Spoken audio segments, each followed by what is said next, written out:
Hello, my name is Ryan and welcome to Legendary Tractors and to part 3 of my series on the Hart-Parr Oliver Collectors Association's National Summer Show held in Canandaigua, New York in August of 2023.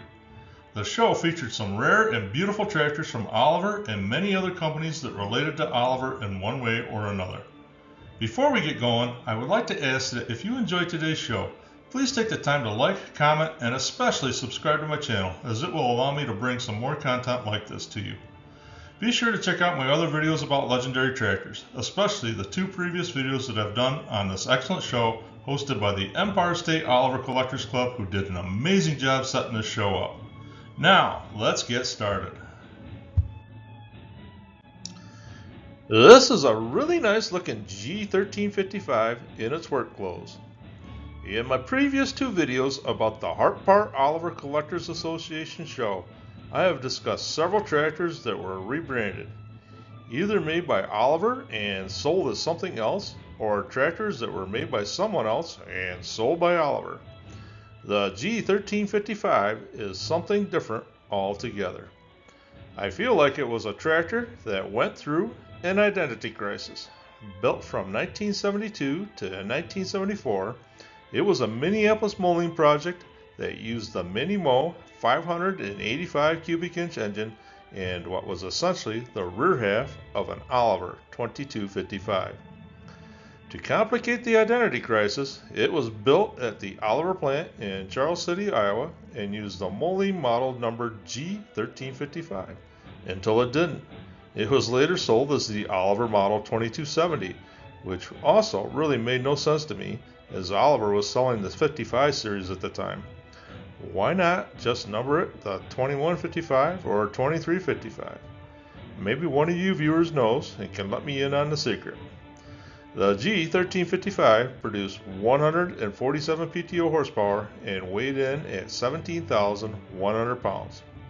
The tractor was sold as the Minneapolis molding G1355, Oliver G1355, Oliver 2270, White 2270, and Cockshut 2270. In 1976, when Minneapolis molding, Cockshut, and Oliver were merged into White Farm Equipment, this tractor would essentially be rebadged again as the White 2150, where it would enjoy moderate sales success. Next up, we have a pair of Oliver 1955s. One thing for sure about this show was that there was definitely a nice collection of model 1955 tractors there, several of which I covered in the 2 previous videos that I made about the show. If you are a 1955 fan, be sure to watch those. This beautiful 1955 has a turbocharged 310 cubic inch Waukesha engine producing 108 PTO horsepower. It has the 3-speed over-under hydro shift, giving it 18 forward speeds.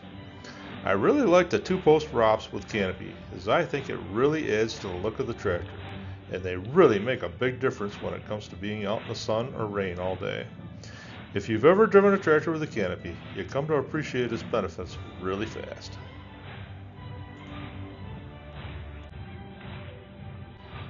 Our second 1955 has a few more features. Oliver was very much a leader when it comes to mechanical front-wheel drive tractors. They were probably 10 years ahead of the competition in that regard, although by the time this 1955 was made, it was starting to become more prevalent with the marketplace with other brands as well. The other notable feature is the aftermarket cab built by the Year-Round Company. This one would seem to be a bit of an older vintage, maybe from the 1960s. My guess is that it was made for the 1800 or 1900 series tractors. Maybe one of you viewers can weigh in on that. This tractor also has had a Cummins engine conversion done, which in all likelihood has boosted the available horsepower a bit. Oliver 1955s were built from 1970 through 1974 and would have set you back $14,250 in 1974. That is $89,698.69 in 2024. Just sitting there, this 2255 looks like it is a rip-roaring, earth-tearing, ground-shaking monster of a machine. It is just begging to be hooked up to a 6-bottom plow and to be let loose. This is an early version 2255 as it has the 3150 Caterpillar motor rather than the 3208 found in the later versions. Both versions produce 147 PTO horsepower. This unit also has the 3-speed over-under hydro shift, giving it 18 forward speeds for excellent matching of ground speed to whatever task the tractor happens to be put in charge of.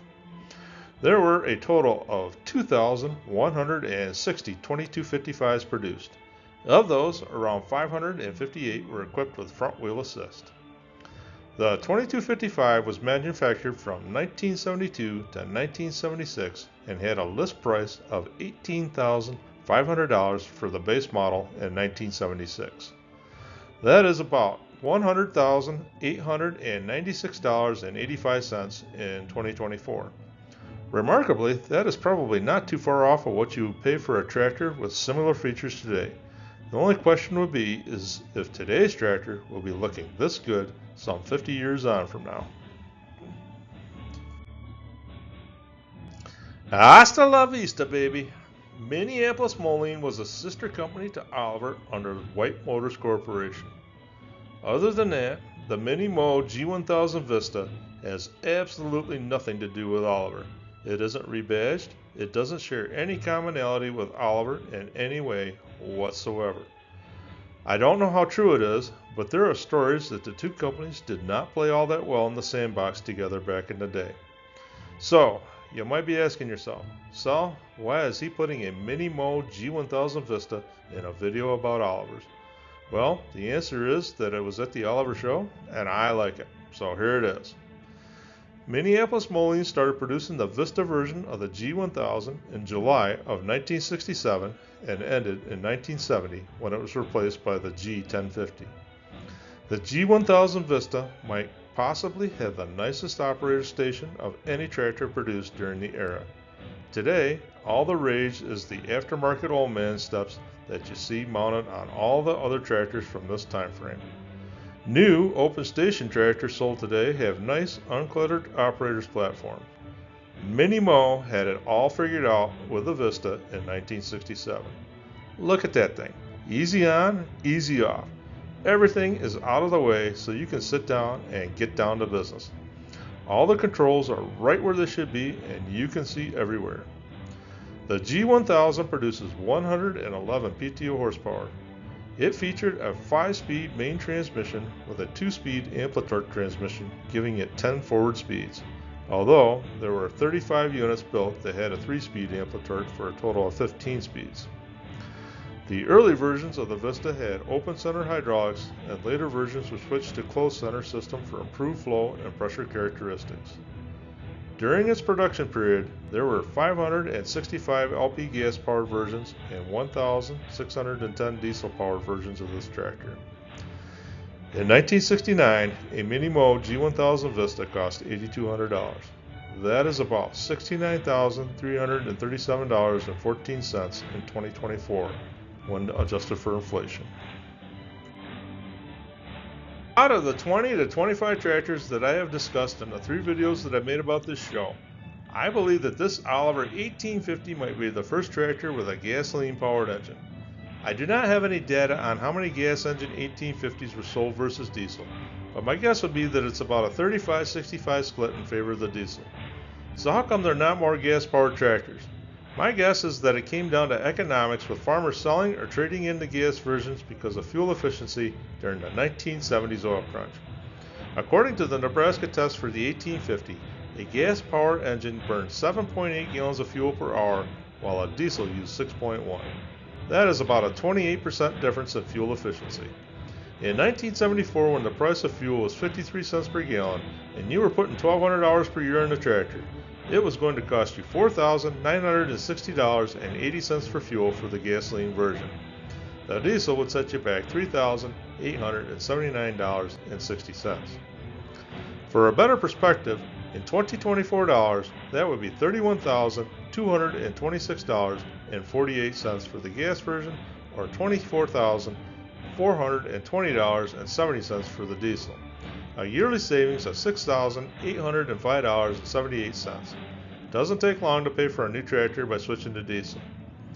Another reason that there might not be that many gas tractors around is, as I mentioned in one of the other videos about the show, Olivers were really easy to swap a Cummins diesel into, although this was certainly a 1990s and later phenomenon. Many gassers got this treatment over the years. The Oliver 1850 was produced from 1964 through 1969. The gas engine in this tractor is a 310 cubic inch HPOCA producing 92 PTO horsepower. The tractor is equipped with a hydropower drive 2-speed power shift, giving it 12 forward speeds.